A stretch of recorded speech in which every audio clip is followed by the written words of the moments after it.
Bismillahirrahmanirrahim. Assalamualaikum warahmatullahi wabarakatuh. Alhamdulillahirabbil alamin. Puji dan syukur kepada Allah Subhanahu wa taala atas segala limpahan rahmat dan hidayahnya kepada kita semua. Yang saya hormati Bapak Tarmiji Siregar MKom selaku dosen pengampu di mata kuliah ini, dan yang saya banggakan teman-teman seperjuangan sekalian. Kami dari kelompok 3 ingin mempresentasikan makalah kami yang berjudul Internet, Email, dan Media Sosial. Baiklah, langsung saja kita mulai diskusi kita pada hari ini dengan melafazkan Al-Basmalah.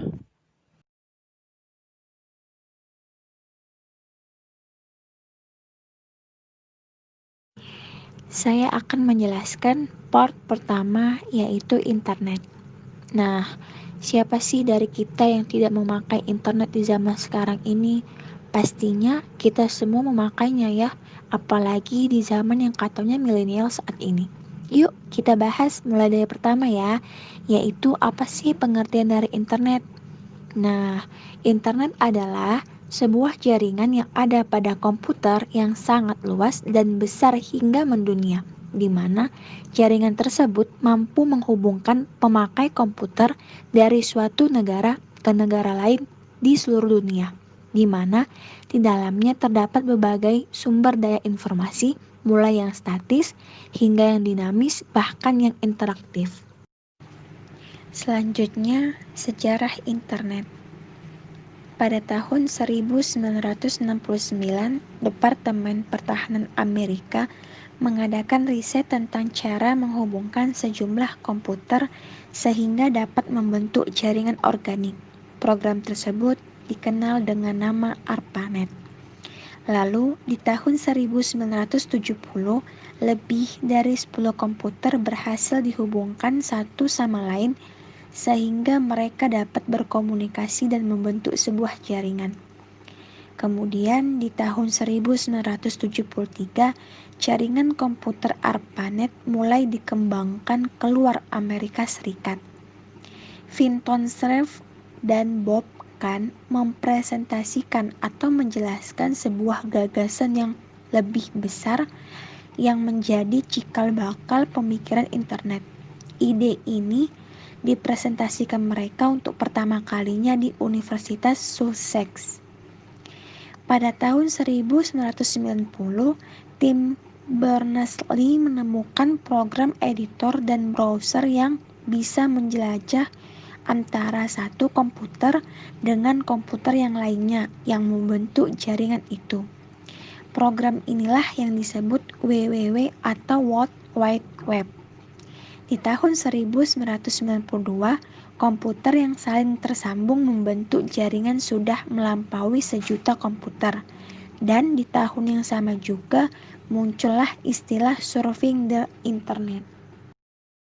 Setelah tadi sudah dijelaskan mengenai sejarah internet, kita beranjak ya ke manfaat dari internet. Ada 6 manfaat nih. Yang pertama, dapat mengakses informasi tentang kesehatan, pengembangan diri, rohani, sosial, hobi, rekreasi, dan lainnya. Yang kedua, dapat berkomunikasi jarak jauh dengan adanya jaringan internet. Yang ketiga, mempermudah dalam mengerjakan sesuatu. Yang keempat, menghemat penggunaan biaya dan waktu. Yang kelima, memperluas ruang pertemanan. Dan yang terakhir, sebagai media hiburan. Peralatan yang dibutuhkan untuk berhubungan dengan internet. Yang pertama, komputer IBM PC atau kompatibelnya dengan prosesor 486, RAM 16 MB, dan tersedianya hard disk, serta menggunakan operating system Microsoft Windows 3.1. Yang kedua, modem. Digunakan agar saluran telepon yang ada bisa digunakan untuk mengirim dan menerima sinyal digital. Modem berfungsi untuk merubah sinyal digital menjadi sinyal analog dan sebaliknya. Yang ketiga, saluran telepon. Berfungsi untuk menyalurkan data yang telah diubah oleh modem dalam bentuk sinyal analog sinyal. Dengan adanya saluran ini, komputer dapat mengirim ataupun menerima data dari komputer. Yang keempat, provider.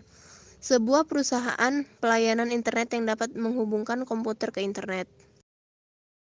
Aplikasi internet. Yang pertama, email. fasilitas internet yang memungkinkan seseorang mengirim dan menerima surat yang ditransmisikan secara elektronik. Yang kedua, newsgroup.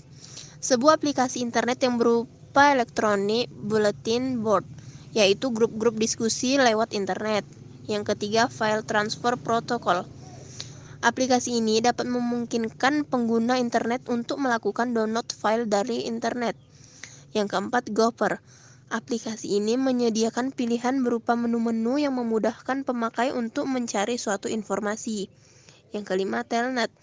Fasilitas ini memungkinkan seseorang menghubungkan dan memakai komputer dari jarak jauh dengan menghubungkan diri ke komputer lain yang berjarak jauh. Yang keenam, Talk, Chat, dan iPhone. Untuk dapat berkomunikasi secara langsung di titik berbeda pula dengan email. Yang ketujuh, World Wide Web atau The Web atau WWW atau W3.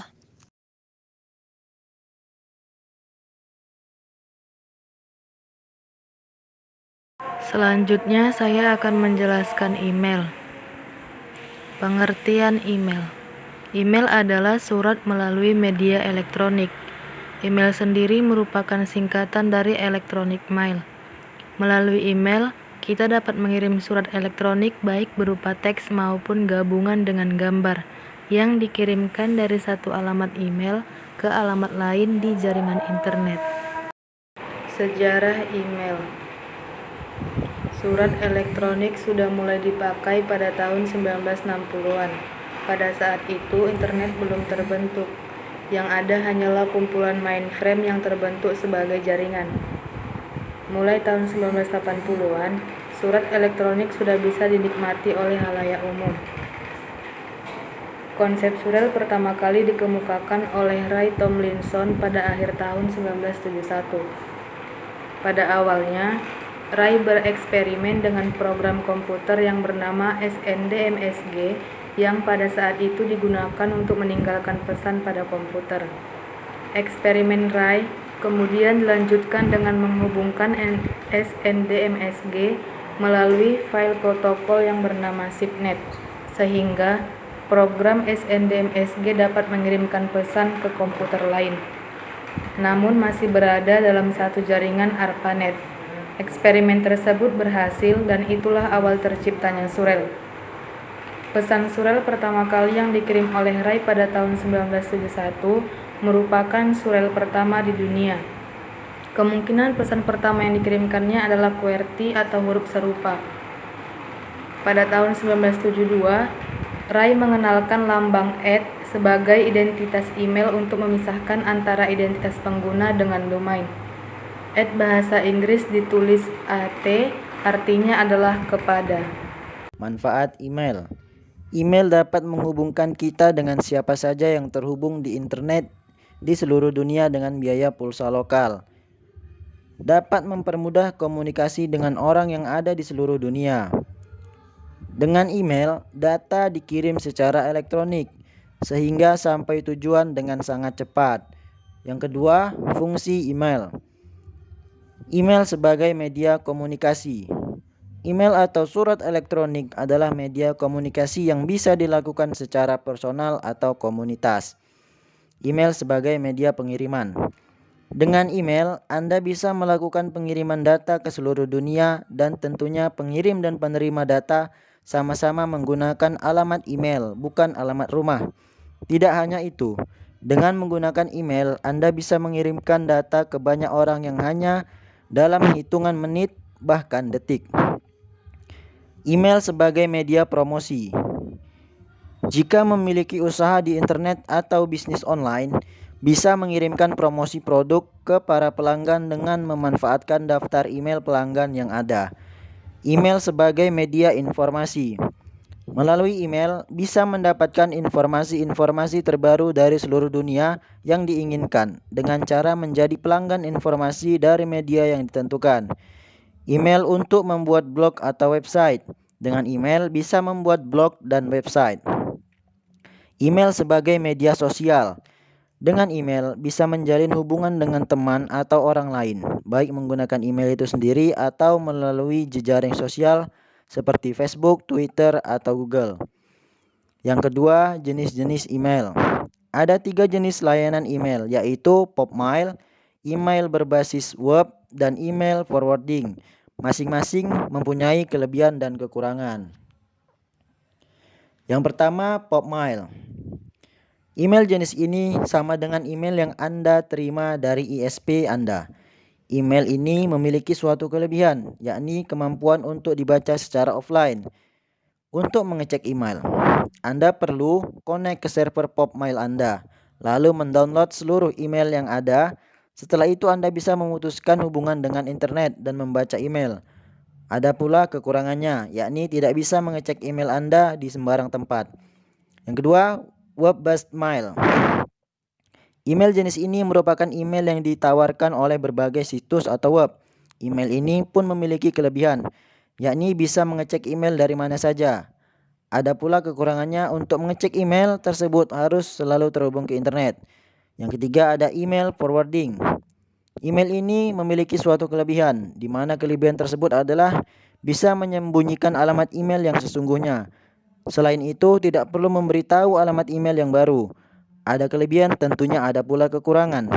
Kekurangannya yakni karena email jenis ini hanya menunggu terusan email dari alamat lain, maka email akan tiba dengan waktu yang lebih lama, tidak sesingkat mengirimkan email secara langsung.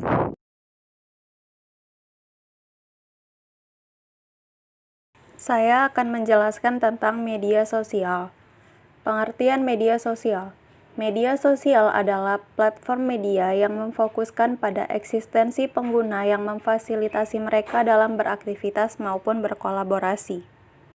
Karena itu, media sosial dapat dilihat sebagai medium atau fasilitator online yang menguatkan hubungan antar pengguna sekaligus sebuah ikatan sosial. Selanjutnya, karakteristik media sosial. Media sosial memiliki karakter khusus. Yang pertama, jaringan atau network. Jaringan adalah infrastruktur yang menghubungkan antara komputer dengan perangkat keras lainnya. Koneksi ini diperlukan karena komunikasi bisa terjadi jika antar komputer terhubung. Yang kedua, informasi. Informasi menjadi entitas penting di media sosial karena pengguna media sosial mengkreasikan representasi identitasnya, memproduksi konten, dan melakukan interaksi berdasarkan informasi. Yang ketiga, arsip. Bagi pengguna media sosial, arsip menjadi sebuah karakter yang menjelaskan bahwa informasi telah tersimpan dan bisa diakses kapanpun dan melalui perangkat apapun. Yang keempat, interaksi. Media sosial membentuk jaringan antar pengguna yang tidak sekedar memperluas hubungan pertemanan atau pengikut semata, tetapi harus dibangun dengan interaksi antar pengguna tersebut. Yang kelima, simulasi sosial. Di media sosial memiliki karakter sebagai medium berlangsungnya masyarakat di dunia virtual.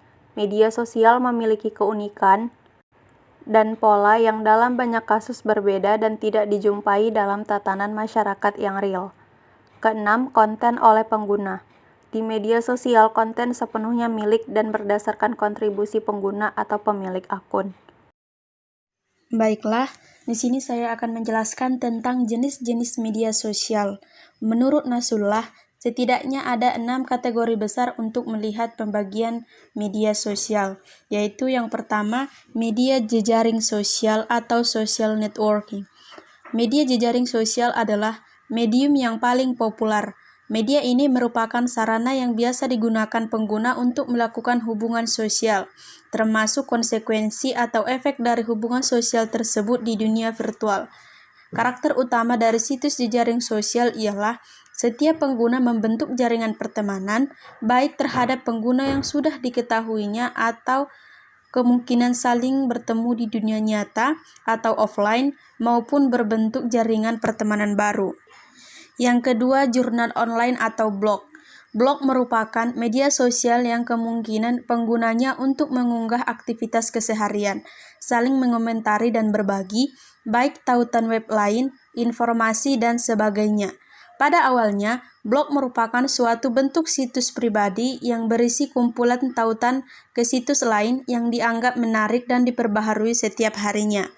Secara mekanis, jenis media sosial ini biasa dibagi menjadi 2, yaitu kategori personal homepage, yaitu pemilik menggunakan nama domain sendiri seperti .com, atau .net, dan yang kedua dengan menggunakan fasilitas penyedia halaman web blog gratis seperti WordPress atau Blogspot. Yang ketiga, jurnal online sederhana atau microblog. Tidak berbeda dengan jurnal online, microblogging merupakan jenis media sosial yang memfasilitasi pengguna untuk menulis dan mempublikasikan aktivitas serta atau pendapatnya. Yang keempat, media berbagi atau media sharing. Situs berbagi media merupakan jenis media sosial yang memfasilitasi penggunanya untuk berbagi media, mulai dari dokumen, video, audio, gambar, dan sebagainya. Yang kelima, penanda sosial atau social bookmarking. Penanda sosial merupakan media sosial yang bekerja untuk mengorganisasi, menyimpan, mengelola, dan mencari informasi atau berita tertentu secara online. Yang keenam, media konten bersama atau wiki. Media sosial ini merupakan situs yang kontennya hasil kolaborasi dari para penggunanya. Mirip dengan kamus atau ensiklopedi, wiki menghadirkan kepada penggunanya pengertian, sejarah, hingga rujukan buku atau tautan tentang satu kata. Dalam prakteknya, penjelasan-penjelasan tersebut dikerjakan oleh pengunjung. Artinya, ada kolaborasi atau kerjasama dari semua pengunjung untuk mengisi konten dalam situs tersebut. Selanjutnya, fungsi dan pemanfaatan dari media sosial. Yang pertama, fungsinya sebagai administrasi. Pengorganisasian profil karyawan perusahaan dalam jaringan sosial yang relevan dan relatif. Pembentukan pelatihan, kebijakan media sosial, dan pendidikan untuk semua karyawan pada pengguna media sosial. Pembentukan sebuah blog organisasi dan integrasi konten dalam masyarakat yang relevan. Yang kedua, mendengarkan dan belajar. Pembuatan sistem pemantauan untuk mendengar apa yang pasar Anda inginkan, apa yang relevan dengan mereka. Yang ketiga, berpikir dan perencanaan. Dalam melihat tahap 1 dan 2, bagaimana Anda akan tetap di depan pasar dan bagaimana Anda berkomunikasi ke pasar, bagaimana teknologi sosial meningkatkan efisiensi operasional hubungan pasar. Dan yang keempat, pengukuran. Menetapkan langkah-langkah efektif sangat penting untuk mengukur apakah metode yang digunakan sisi dibuat dan alat yang Anda gunakan efektif dalam meningkatkan posisi dan hubungan pasar Anda. Dan yang selanjutnya yaitu pemanfaatannya. Yang pertama, pemanfaatan sosial media untuk usaha kecil dan menengah mendapat kesempatan konsultasi gratis melalui jaringan sosial, di mana orang menawarkan ide-ide pada peningkatan produk atau jasa. Yang kedua, pemanfaatan sosial media di bidang kesehatan. Perkembangan media sosial ini terlihat nyata. Sekitar 61% manusia menggunakan media sosial untuk memperoleh informasi kesehatan karena ini adalah cara yang mudah, cepat, dan murah. Yang ketiga, pemanfaatan media sosial dalam pendidikan, yaitu menyebarkan informasi yang berkaitan dengan sekolah atau kelas melalui Twitter atau Facebook. Guru-guru dapat membagikan bahan-bahan pelajaran dan tugas-tugas melalui blog. Murid-murid juga dapat menuliskan tugas mereka di blog. Meningkatkan kebanggaan pada sekolah atau kelas dengan membuat Facebook page. Sekolah juga dapat memanfaatkan blog maupun Facebook untuk mempromosikan diri. Sekolah dapat berhubungan dengan orang tua siswa sehingga orang tua selalu mendapatkan informasi terkini dan alumni sekolah dapat selalu terhubung dan kemudian berkembang dan lain sebagainya. Kesimpulan dari makalah ini adalah kita dapat mengetahui bahwa internet mempunyai banyak manfaat bagi kehidupan kita. Sejak diciptakannya internet pada tahun 1969 di Amerika Serikat, sampai saat ini internet memberikan banyak perubahan. Setelah ditemukannya jaringan internet, maka ini merupakan pembuka jalan perubahan peradaban yang mengarah kepada kemajuan di setiap bangsa. Dengan adanya jaringan internet, masyarakat di suatu tempat dapat mengetahui informasi di tempat lainnya. Hal ini juga tentunya dapat kita rasakan saat ini, kita yang sedang berada di masa pandemi, yang menjadi alasan mengapa kita tak bisa menjalankan proses pendidikan secara langsung. Namun dengan adanya jaringan internet, kita dapat terhubung dan melaksanakan program pendidikan meski dengan seadanya. Baik, mungkin cukup sekian presentasi pada hari ini. Saya selaku moderator memohon maaf apabila terdapat banyak kekurangan dari kelompok kami. Saya akhiri. Assalamualaikum warahmatullahi wabarakatuh.